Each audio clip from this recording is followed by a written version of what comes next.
राधे राधे, जय श्री कृष्णा। आप सभी को बुद्ध प्रदोष व्रत की बहुत सारी शुभकामनाएं। इस पवित्र चातुर्मास में इस प्रदोष व्रत का पालन करके भगवान शिव तथा माता पार्वती आप तथा आपके परिवार पर अपनी विशेष कृपा बनाए रखें, ऐसी प्रार्थना हम करते हैं। ऐसे सुनहरे अवसर पर हम प्रदोष व्रत की पौराणिक कथा का श्रवण करते हैं। आइए आज की कथा आरंभ करते हैं।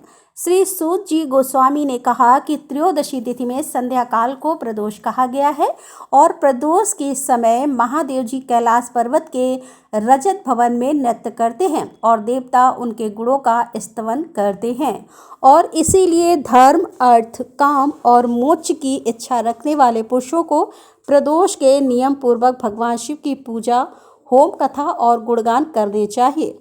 एक समय विदर्भ देश में सत्यरथ नाम से प्रसिद्ध एक राजा थे।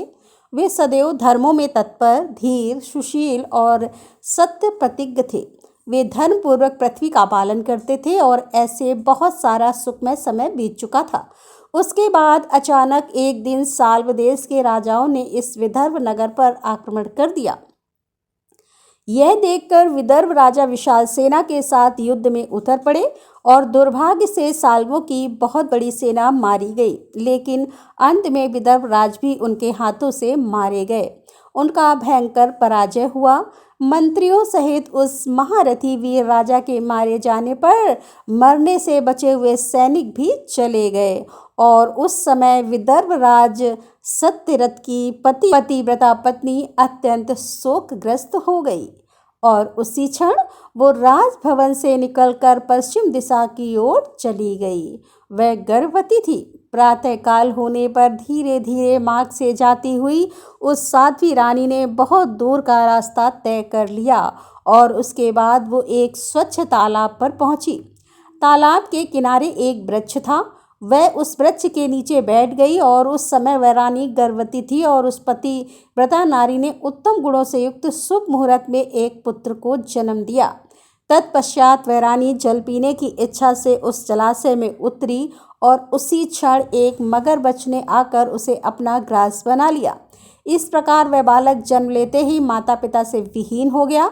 भूख और प्यास से पीड़ित होकर वो सरोवर के किनारे जोर जोर से रोने लगा। जब वह इस प्रकार क्रदन कर रहा था तो उसी समय भाग्यवश एक श्रेष्ठ ब्राह्मणी वहां पहुंची। उसके गोद में भी 1 वर्ष का बालक था। वह निर्धन और विधवा थी। घर पर भीख मांगकर जीवन निर्वाह किया करती थी।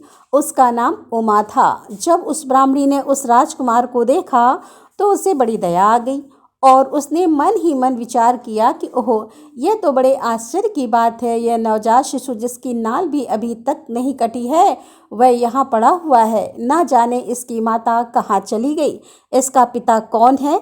यह दीन अनाथ बालक बिना बिस्तर के भूमि पर सो रहा है।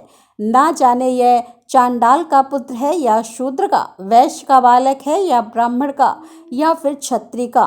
कैसे इसका निश्चय किया जाए। मैं इस शिशु को उठाकर अपने सगे पुत्र की तरह पालन अवश्य कर सकती हूँ, लेकिन यह किसका कुल है यह मुझे नहीं पता और इसीलिए इसे छूने का साहस नहीं हो रहा है। जब वह इस प्रकार सोच रही थी उसी समय कोई सन्यासी महात्मा वहां पर आ गए। वह ऐसे लग रहे थे कि मानो साक्षात भगवान शिव थे। उस श्रेष्ठ भिक्षु सन्यासी ने उस स्त्री से कहा कि हे ब्राह्मणी, चिंता मत करो। हृदय की संचय वृत्ति को दूर कर दो और इस बालक की रक्षा करो। इससे तुम्हें शीघ्र ही परम कल्याण की प्राप्ति होगी। इतना कहकर वे दयालु भिक्षु सन्यासी वहां से चले गए और उस ब्राह्मणी ने उनकी बातों पर विश्वास करके उस बालक को अपने साथ उठा लिया और अपने घर की ओर चलने लगी। उस राजकुमार का ब्राह्मणी ने अपने बेटे की तरह ही पालन पोषण किया। एक चक्रा नामक नगर में उसका घर था। वह भिक्षा के अन्न से ही अपने पुत्र और राजकुमार दोनों को पालने लगी। ब्राह्मणों ने ब्राह्मणी के साथ साथ राजा के पुत्र भी संस्कार कर दिए और अब वे दोनों ही बालक सर्वत्र सम्मानित होकर दिन ब दिन बढ़ने लगे। समय आने पर उनका उपनयन संस्कार हुआ और वह दोनों बालक एक साथ रहकर नियमों का पालन करने लगे। एक दिन वह ब्राह्मणी उन दोनों बालकों के साथ भिक्षा मांगती हुई देवयुग से देव मंदिर में पहुंची।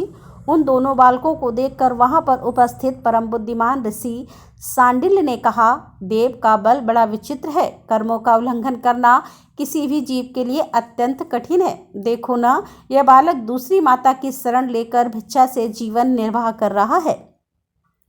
इस ब्राह्मणी को श्रेष्ठ माता के रूप में पाकर ब्राह्मण बालक के साथ साथ ब्राह्मण भाव को प्राप्त हो गया है। जब उस ब्राह्मणी ने ऋषि सांडिल्य के यह वचन सुने तो उसे अत्यंत आश्चर्य हुआ।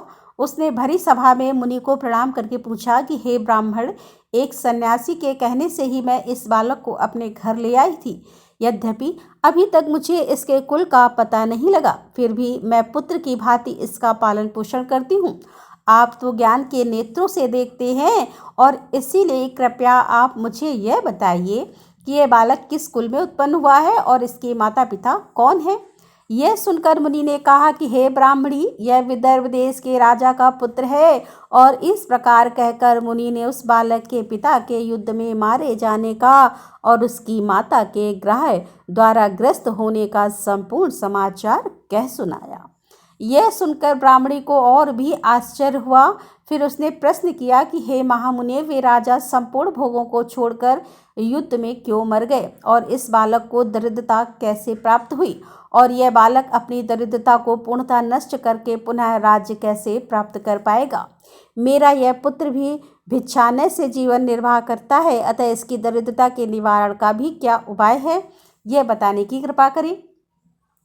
यह सुनकर ऋषि सांडिल्य ने कहा कि इस राजकुमार के पिता विदर्भ पूर्व जन्म में पांड्या देश के राजा थे और एक दिन प्रदोष काल में राजा भगवान शंकर का पूजन कर रहे थे और भक्ति भाव से भगवान शिव की आराधना में संलग्न थे। उसी समय नगर में कोलाहल मच गया और उस उत्कट शब्दों को सुनकर राजा ने बीच में ही भगवान शिव की पूजा छोड़ दी और नगर में शोक फैलने की आशंका से राजभवन से बाहर आ गए। उसी समय राजा का महाबली मंत्री शत्रु को पकड़कर उनके पास ले आया। वह शत्रु पांड्या राज्य का ही सामंत था। उसे देखकर राजा ने क्रोधपूर्वक उसका मस्तक कटवा दिया। शिव पूजा छोड़कर नियम को समाप्त किए बिना राजा ने रात में भोजन भी कर लिया और उसी प्रकार राजकुमार भी प्रदोष काल में शिव जी की पूजा किए बिना ही भोजन करके सो गया। वहीं राजा दूसरे जन्म में विदर्भ राज हुआ और शिव जी की पूजा में विघ्न होने के कारण शत्रुओं ने उसको सुख भोग के बीच में ही मार डाला। पूर्व जन्म में जो उसका पुत्र था वही इस जन्म में भी हुआ। शिव जी की पूजा का उल्लंघन करने के कारण वह दरिद्रता को प्राप्त हुआ। इसकी माता ने पूर्व जन्म में छल से अपनी सौत को मार डाला था और उस महान पाप के कारण वह इस जन्म में ग्राहक के द्वारा मारी गई। हे ब्राह्मणी, अब मैं तुम्हें सत्य वचन कहने जा रहा हूँ, ध्यानपूर्वक सुनना। इस भयंकर असार संसार को प्राप्त हुए जीव के लिए ईश्वर के चरणार बिंदुओं की सेवा ही सार वस्तु है और जो प्रदोष काल में अनन्य चित्त होकर परमेश्वर के चरणार बिंदु की पूजा करती हैं, वे संसार में सदैव बढ़ने वाले धन धान्य स्त्री पुत्र सौभाग्य और संपत्ति के द्वारा सबसे बढ़कर माने जाते हैं। तुम्हारा यह पुत्र भी पूर्व जन्म में उत्तम ब्राह्मण था। इसने संपूर्ण आयु केवल दान लेने में बिताई है, यज्ञ आदि सत्कर्म नहीं किए और इसीलिए वह दरिद्रता को प्राप्त हुआ है और उस दोष का निवारण करने के लिए अब उसे भगवान शंकर की सेवा में जाना चाहिए। यह सुनकर ब्राह्मणी ने कहा कि हे मुनिवर, कृपया आप शिव पूजन की संपूर्ण विधि और उसका क्रम बताइए कि किस प्रकार प्रदोष काल में भगवान शिव की पूजा करके ये दोनों बालक अपने अपने दोषों से मुक्त हो सकते हैं। ब्राह्मणी के इस प्रकार पूछने पर ऋषि सांडिल्य ने कहा कि दोनों पक्षों की त्रयोदशी को मनुष्य जब निराहार रहे तब सूर्यास्त से 3 घड़ी पहले स्नान करे, फिर श्वेत वस्त्र धारण करके धीर पुरुष संध्या और जप इत्यादि नित्य कर्म की विधि पूरी करके मौन होकर शास्त्र विधि का पालन करते हुए भगवान शिव की पूजा आरंभ करे। भगवान विग्रह के आगे ही भूमि को नए निकाले और शुद्ध जल से भली भांति लीप पोत कर सुंदर मंडल बनाए। धौत वस्त्र इत्यादि द्वारा उस मंडल को चारों ओर से घेर दे, ऊपर से चंदोवा लगाकर फल फूल और नवीन अंकुरों से उसको सजाए।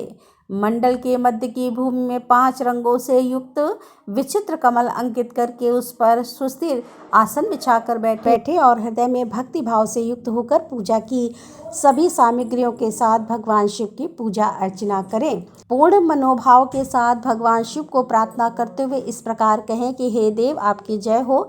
हे सनातन शंकर, संपूर्ण देवताओं के अधीश्वर, सभी वर को देने वाले हे प्रभु, आपकी जय हो। आपके प्रसाद से मेरे सदा आनंद रहें और समस्त पापों के भय का अपहरण करके मेरी रक्षा कीजिए। मैं महान दरिद्र के समुद्र में डूबा हुआ हूँ। बड़े बड़े पापों ने मुझे आक्रांत कर लिया है। कृपया मुझ पर प्रसन्न होइए। एक निर्धन व्यक्ति को इस प्रकार भगवान शिव को प्रार्थना करनी चाहिए। जो धना है अथवा राजा है, उसे भगवान शिव की प्रार्थना करते हुए इस प्रकार कहना चाहिए कि हे भगवान शिव, आपकी कृपा से मेरी समृद्धि बनी रहे, मेरे राज्य में लुटेरे ना रहें, सभी लोग निरापद होकर रहें, पृथ्वी पर अकाल, महामारी इत्यादि के संताप शांत हो जाए, संपूर्ण दिशाओं में सुख का साम्राज्य छा जाए। इस प्रकार प्रदोष व्रत के दिन गिरजापति भगवान शंकर की आराधना करें। अगर यह दोनों बालक इसी प्रकार भगवान शंकर का पूजन प्रत्येक प्रदोष के दिन करते रहेंगे तो वर्ष भर के अंदर ही इन्हें उत्तम सिद्धि की प्राप्ति हो जाएगी। सांडिल्य मुनि का यह वचन सुनकर उस ब्राह्मणी ने दोनों बालकों के साथ मुनि के चरणों में प्रणाम किया और इस प्रकार कहा कि हे भगवान, आज मैं आपके दर्शन मात्र से कृतार्थ हो गई। यह दोनों बालक आज से आपकी शरण में है। यह मेरा पुत्र है और इसका नाम सुचित व्रत है और यह राजकुमार है जिसका नाम मैंने धर्मगुप्त रख दिया है। यह दोनों बालक और मैं सभी आपके चरणों के दास हैं। कृपया आप हम सबका उद्धार कीजिए। इस प्रकार शरण में आई हुई ब्राह्मणी को सुंदर वचनों द्वारा आश्वासन देकर मुनि सांडिल ने उनके दोनों बालकों को भगवान शंकर के आराधन की मंत्र विद्या का उपदेश दिया और फिर दोनों बालक तथा ब्राह्मणी मुनि की आज्ञा लेकर वहां से चले गए। दोनों बालक प्रत्येक प्रदोष व्रत के दिन मुनिवर के उपदेश के अनुसार भगवान शिव की आराधना करने लगे और इस प्रकार पूजा आराधना करते हुए द्विज कुमार और राजकुमार दोनों के 4 महीने सुखपूर्वक बीत गए। एक दिन द्विजक कुमार राजकुमार को लिए बिना ही नदी के तट पर स्नान करने के लिए गया। वहां झरने के जल के आघात से खाई की भूमि कट जाने से उसमें गड्ढा हुआ एक बड़ा भारी खजाने का कलश चमक रहा था। उस पर ब्राह्मण कुमार की दृष्टि पड़ी और उसे देखकर वह अत्यंत हर्षित और कौतूहल में भरकर आश्चर्यचकित हो गया। उसे देवता के प्रसाद से प्राप्त हुआ समझकर वह सिर पर लेकर उसे घर आ गया और घर के अंदर उस घड़े को रखकर माता से कहा, माँ, यह भगवान शंकर का प्रसाद है। देखो, उन्होंने दया करके घड़े के रूप में यह खजाना दिया है। तब उस पतिव्रता ब्राह्मणी ने राजकुमार को भी बुलाकर कहा कि हे पुत्रों, इस खजाने के घड़े को तुम दोनों आपस में बराबर बराबर बांट लो। माता की यह बात सुनकर ब्राह्मण के पुत्र को प्रसन्नता हुई, लेकिन माता, यह तुम्हारे ही पुत्र के पुण्य से प्राप्त हुआ है, इसीलिए मैं इस खजाने को बांट कर लेना नहीं चाहता हूँ। अपने पुण्य से प्राप्त हुए खजाने का वह स्वयं भी उपभोग करे। भगवान शिव मेरे ऊपर भी अवश्य कृपा करेंगे। इस प्रकार प्रसन्नतापूर्वक भगवान शंकर की पूजा करते हुए उन दोनों कुमारों का उसी घर में 1 वर्ष व्यतीत हो गया। एक दिन राजकुमार उस ब्राह्मण कुमार के साथ वसंत ऋतु में वन में भ्रमण करने के लिए गया और कुछ दूर जाने पर उन्होंने सैकड़ों गंधर्व कन्याओं को परस्पर क्रीड़ा करते हुए देखा। उन्हें देखकर ब्राह्मण कुमार ने दूर से ही राजकुमार से कहा, यहाँ से आगे जाना उचित नहीं है, क्योंकि उधर स्त्रियां विहार कर रही हैं। यह रमणियां छल करने वाली और वाणी द्वारा अनुनय विनय करने में कुशल होती हैं। यह पुरुषों को अपनी दृष्टि मात्र से मोहित कर लेती हैं। इसीलिए अपने धर्म में तत्पर ब्रह्मचारी कभी भी स्त्रियों के समीप जाकर उनके साथ वार्तालाप ना करे। ऐसा कहकर ब्राह्मण कुमार वहां से तो चला गया और दूर जाकर खड़ा हो गया, लेकिन राजकुमार अकेला ही निर्भय होकर स्त्रियों की उस क्रीड़ा स्थली की ओर चला। उन गंधर्व कन्याओं में से एक ने राजकुमार को आते देखा और मन ही मन कुछ विचार किया और सखियों से कहा, सहेलियों, यहाँ से थोड़ी ही दूर पर एक उत्तम वन है। वहाँ विचित्र चंपा, अशोक, पुनाक और बकुल के वृक्ष खिले हुए हैं। वहाँ जाकर तुम सब लोग फूल तोड़ो, तब तक मैं यहीं बैठी हूँ। तुम फूलों का संग्रह करके फिर यहाँ पर वापस आ जाना। इस प्रकार आदेश देने पर सखियाँ वन के भीतर चली गईं और वह गंधर्व कन्या राजकुमार पर दृष्टि लगाए हुए वहीं पर खड़ी रही। गंधर्व कन्या ने अपने पास आए हुए राजकुमार को बैठने के लिए कोमल पल्लवों का आसन दिया और फिर पूछा कि हे कमल नयन, आप कौन हैं, किस देश से यहाँ आए हैं और किसके पुत्र हैं। इस प्रकार पूछने पर राजकुमार ने अपना संपूर्ण परिचय दिया। मैं विदर्भ राज्य का पुत्र हूँ। मेरे पिता और माता बचपन में ही मर गए थे। शत्रुओं ने मेरे राज्य पर अधिकार जमा लिया और मैं दूसरे के राज्य में गुजारा कर रहा हूँ। यह सब सुनकर राजकुमार ने उस गंधर्व कन्या से पूछा कि हे सुंदरी, आप कौन है, यहाँ आपका क्या कार्य और आप किसकी पुत्री हैं? तो उस गंधर्व कन्या ने कहा कि हे महाराज कुमार, एक द्रविड़ नामक गंधर्व हैं जो समस्त गंधर्व कुल के अगुआ माने जाते हैं। मैं उन्हीं की पुत्री हूँ और मेरा नाम अंशुमति है। मैं आपकी अभिलाषा जान चुकी हूँ। आपका मन मेरे अंदर आसक्त हो गया है और उसी प्रकार देव ने मेरे मन में भी आपके लिए उत्कंठा भर दी है। अब हम दोनों का स्नेह भंग नहीं होना चाहिए। इस प्रकार कहकर गंधर्व कुमारी ने अपने गले से मोती का हार निकालकर राजकुमार को भेंट किया। उसे प्राप्त करके राजकुमार ने पूछा कि हे वीरू, मैं एक बात कहता हूँ, मैं राज्यहीन हूँ और निर्धन हूँ। तुम मेरी प्रिया कैसे होना चाहती हो? यह सुनकर गंधर्व कन्या ने कहा, आपका कहना उचित है। मैं पिता की आज्ञा के विरुद्ध कोई कार्य नहीं करूँगी। आप इस समय घर को पधारे और परसों प्रातःकाल पुनः यहीं पर दर्शन दीजिएगा। आपसे कुछ हमारा कार्य है। इतना कहकर वह गंधर्व कन्या अपनी सखियों के साथ जैसे आई थी वैसे ही चली गई। राजकुमार भी हर्षपूर्वक ब्राह्मण कुमार के पास लौट गया। उसने ब्राह्मण पुत्र से सारी बातें कही और उसके साथ घर को प्रस्थान कर गया। तत्पश्चात पूर्व निश्चित समय आने पर राजकुमार दुष्पुत्र के साथ वन में उसी स्थान पर गया। उस स्थान पर पहुंचकर राजकुमार ने देखा वहां गंधर्व राज और उनकी कन्या दोनों उपस्थित हैं। गंधर्व राज ने वहां पर आए हुए दोनों कुमारों को अभिवादन किया। सुंदर आसन पर बिठाकर उनसे कहा कि हे विदर्भ राजकुमार, मैं कल कैलाश पर्वत पर गया था। वहां मैंने पार्वती जी के साथ महादेव जी के दर्शन किए। उन्होंने मुझे बुलाकर सभी देवताओं के समीप इस प्रकार कहा, पृथ्वी तल पर धर्मगुप्त नाम से प्रसिद्ध एक राजकुमार है जो इस समय अकिंचन है। उसका राज छिन गया है। शत्रुओं ने उसके देश को अपने अधिकार में कर लिया है। अब वह बालक अपने गुरु की आज्ञा से सदा मेरी आराधना में संलग्न रहता है और उसी के प्रभाव से आज उसके समस्त पितृ मेरे स्वरूप को प्रदान हो गए हैं और तुम भी उस राजकुमार की सहायता करो। आप शत्रुओं को मारकर अपने राज सिंहासन पर आसीन हो जाओ। महादेव जी के इस प्रकार आज्ञा देने पर मैं अपने घर गया। यहाँ इस मेरी कन्या ने भी तुम्हारे लिए बहुत प्रार्थना की और यह सब कुछ भगवान शिव की प्रेरणा से हो रहा था। ऐसा समझकर मैं इस कन्या को साथ में लेकर यहाँ पर आया हूँ। इसीलिए अपने पुत्री अंशुमति को मैं तुम्हें अपनी पत्नी के रूप में प्रदान करता हूँ। भगवान शिव जी की आज्ञा से शत्रुओं को मारकर तुम्हें तुम्हारे राज पर बिठाऊंगा। अपने उस नगर में तुम अपनी इस धर्म पत्नी के साथ 10,000 वर्षों तक मनोवांछित सुख भोग कर अंत में भगवान शिव के लोक में जाओगे और वहां भी मेरी यह कन्या तुम्हारी सेवा में प्रस्तुत रहेगी। इस प्रकार कहकर गंधर्व राज ने उसी वन में राजकुमार के साथ अपनी पुत्री का विवाह कर दिया। चंद्रमा के समान चमकीली चूड़ामणि और दमकते हुए मोतियों के मनोहर हार दिए। दिव्य आभूषण, वस्त्र, स्वर्ण के बने हुए बहुत से सामान, 10,000 हाथी, 1,00,000 नीले घोड़े और हजारों सोने के बड़े बड़े रथ प्रदान किए। अंत में एक दिव्य रथ, इंद्र के धनुष के समान विशाल धनुष, सह अस्त्रों, अस्त्र शस्त्र, अच्छे बाणों से भरे हुए 2 तरकस, अभेद स्वर्ण कवच और शत्रुओं का संहार करने वाली शक्ति भी दी। अपनी पुत्री की सेवा के लिए गंधर्व राज ने प्रसन्नचित होकर 5,000 दासियां दी। इसके अलावा राजकुमार की सहायता के लिए उन्होंने अत्यंत उग्र गंधर्वों की चतुर रंगड़ी सेना भी भेंट की। यह सब कुछ प्राप्त करके राजकुमार अपनी मनोवांछित पत्नी के साथ अत्यंत प्रसन्न हुआ।